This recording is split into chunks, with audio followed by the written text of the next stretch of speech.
From the Bronc Radio Studios at UTPA in Edinburgh, it's the Bronc Sports Report. What's going on, sports fans? My name's Marianne Garcia, and we've got a special Bronc Sports Report for you.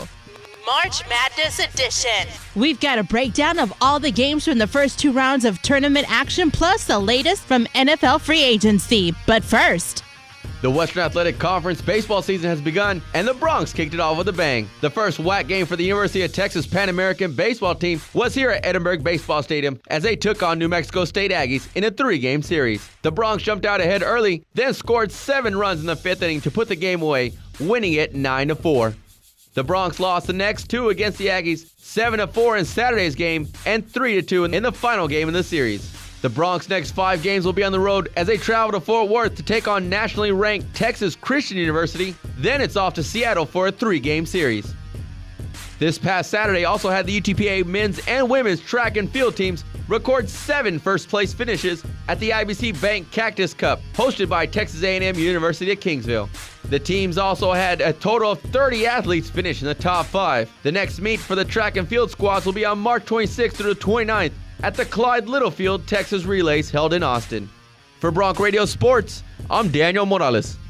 Over in the East bracket, number 1 seeded Virginia spent the first half of their round of 64 game flirting with losing to number 16 seed Coastal Carolina, but they flipped the switch in the second half, playing in the style that carried the Cavaliers to a number 1 seed in the tournament. In the 8 versus 9 matchup, Memphis top 6-man Michael Dixon Jr. scored 19 points and hit 4 free throws in the final 10 seconds of the game to help Memphis hold off the Colonels of George Washington University, 71-66.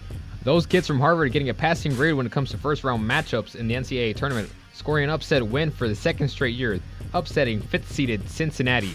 6th-seeded North Carolina survived us, holding off 11th-seeded Providence 79-77. North Carolina survives and aren't going home early, but the same can't be said about their arch-rivals Duke. 3-seeded Iowa State powered over NC Central 93-75 thanks to George Nanning's 24 points. In the 7 versus 10 battle, UConn outlasted St. Joseph's 89-91 in overtime. 2nd-seeded Villanova torched Milwaukee 73-53. Moving on to the round of 32, number 1 seed Virginia's defense dominated. The Cavs knocked off Memphis to advance to the Sweet 16. The Ivy Leaguers of Harvard overcame a 16-point deficit to make it interesting, but Michigan State held off Harvard 80-73. A DeAndre Kane game winner sends Iowa State past North Carolina and into the Sweet 16. And finally, in a battle of old Big East rivals, Shabazz Napier led UConn in a 77-65 victory over Villanova. That'll do it for your Eastern bracket in the NCAA tournament this year. For Bronc Radio Sports, I am Javi Guerrero. NCAA Tournament South Bracket action. Jumping into the first round, Florida and Albany Gators Dorian Finney-Smith finished with 16 points and Florida advances over Albany 67-55. Colorado and Pittsburgh, Pitt controlled this one all the way through, winning 77-48. VCU and Stephen F. Austin, SFA's Jacob Parker finished the night with 22 points and a nail-biting upset, winning 77-75. UCLA and Tulsa, it was close in the first half, but the Bruins put up 41 points in the second half to win 76-59. Ohio State and Dayton, V. Sanford hit a last-second shot in the closing seconds to put the Flyers up. Aaron Kraft pushed it down the court for the Buckeyes, but his shot rolled off the back of the rim as the buzzer sounded, and Dayton pulls off the upset 60-59. Syracuse and Western Michigan. The Orange controlled this one all the way through, winning 77-53. New Mexico and Stanford. Stanford advances in the first round for the first time in 6 years, pulling off the upset 58-53. Kansas and Eastern Kentucky. Andrew Wiggins finished with 19 points for the Jayhawks, and they move on to the next round, winning 80-69. Moving on to second round action, Florida and Pittsburgh. Scotty Wilbekin had 21 points for the Gators, getting them the W 61-45. UCLA and SFA, the Lumberjacks' Thomas Walkup had a double-double with 22 points and 11 boards in the loss to the Bruins 77-60. Syracuse and Dayton looked to keep their Cinderella story run alive as they pull off their second upset again in a close fashion, winning over the Orange 55-53. This is the first time in 30 years that Dayton has made it to the Sweet 16. Kansas and Stanford, the Cardinals shut down Andrew Wiggins as they pull off their second and much larger upset over the Jayhawks, winning 60-57. From Bronc Radio Sports, I'm David Sullivan. This year, the NCAA Tournament's Midwest bracket has some new and familiar faces. After defeating Texas Southern in the first round, Cal Poly took on Wichita State in round 2 of the tournament. The Shockers made an early statement, defeating the 14-19 Cal Poly 64-37. Also in the second round, Kentucky beat Kansas State 56-49. St. Louis overcame a 14-point deficit to beat North Carolina State 83-80. Luke Hancock came up big for Louisville in a 71-64 win over Manhattan. The underdog Tennessee beat Massachusetts 86-67. Mercer shocks the world, defeating Duke 78-71. Michigan defeats Wofford 57-40. And Cameron Ridley came up with the first buzzer beater of the tournament to defeat Arizona State as Texas rolled 87-85. Round 3 of the Midwest also hosted great matchups as Michigan defeated Texas 79-65. Tennessee defeats Mercer 83-63. Luke Hancock comes up big again, scoring 21 points in a 66-51 win over St. Louis, while Andrew and Aaron Harrison combined for 39 points to shock the Shockers as Kentucky defeats Wichita State 78-76. Be sure to watch this week's Midwest Sweet 16 matchups as Tennessee faces off against the Wolverines March 28th at 7:15 p.m., while Kentucky's freshmen face off against Louisville's Vets also on March 28th at 9:45 p.m. For Bronc Radio, I'm Matthew Maciel.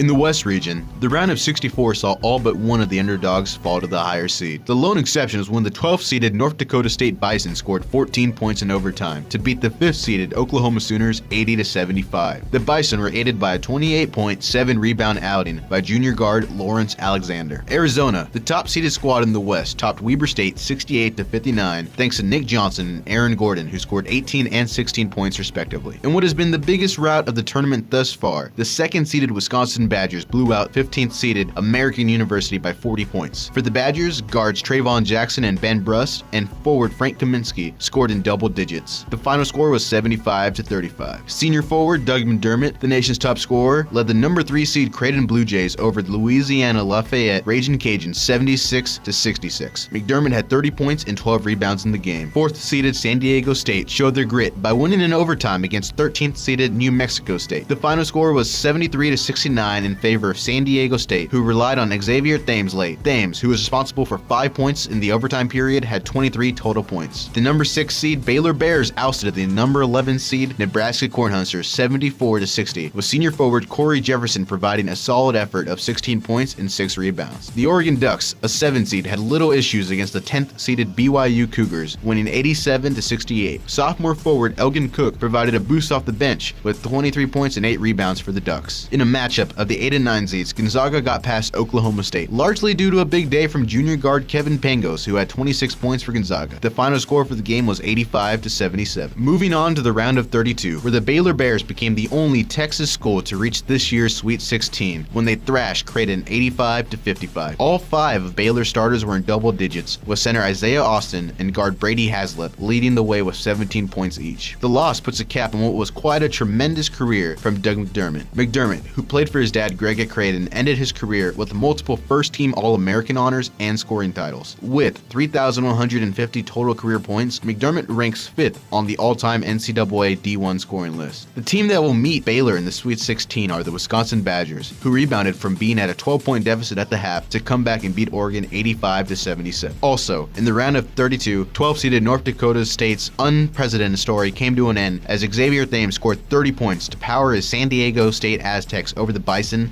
63-44. And lastly, number 1 seed Arizona stamped their ticket to the Sweet 16 by winning a tilt over the 8th seeded Gonzaga Bulldogs 84-61. Freshman forward Aaron Gordon led the team in scoring with 18 points, and he also had 6 assists, 6 rebounds, and 4 steals. That rounds up all that has happened in the West region thus far. For Bronc Sports, I'm Daniel Gavon. The season is over, but free agent shuffling begins. Here are some defensive stars on the move. Darrelle Revis returned to the AFC East, but to the Patriots to a 2-year, $32 million deal. Jarius Byrd, maybe the most sought-after talent in this free agency, went to the Saints with a 6-year, $56 million deal. Dominic Rodgers-Cromartie signed a 5-year deal with the Giants for $39 million. The Broncos replaced Rodgers-Cromartie already with a keeps leave on a 6-year, $57 million deal. DeMarcus Ware, after not being able to make a deal with the Cowboys, also jumped ship to Denver for a 3-year, $30 million agreement. Another big man on the line, Julius Peppers, struck a 3-year, $30 million contract with the Packers. Steve Smith, after several years as being the Panthers' leading receiver, Carolina decided to move in a different direction. Smith signed with the Baltimore Ravens for a 3-year, $11.5 million contract. Matt Schaub was not a free agent, but the Texans traded him away to Oakland. Schaub restructured his contract with the Raiders, no details yet. Michael Vick still wants to start in the NFL. He signed with the Jets on a 1-year, $5 million deal to compete for the starting job against Geno Smith. The Jets also signed Eric Decker to a 5-year, $25 million deal. From Bronc Radio Sports, I'm David Sullivan. Well, thanks. That's it for this week. I'd like to thank News Director Pepper Herrera and Bronc Radio Advisor Fred Mann. Be sure to check out all our shows on Bronc Radio at blogs.utpa.edu/BRTV. Go Bronx!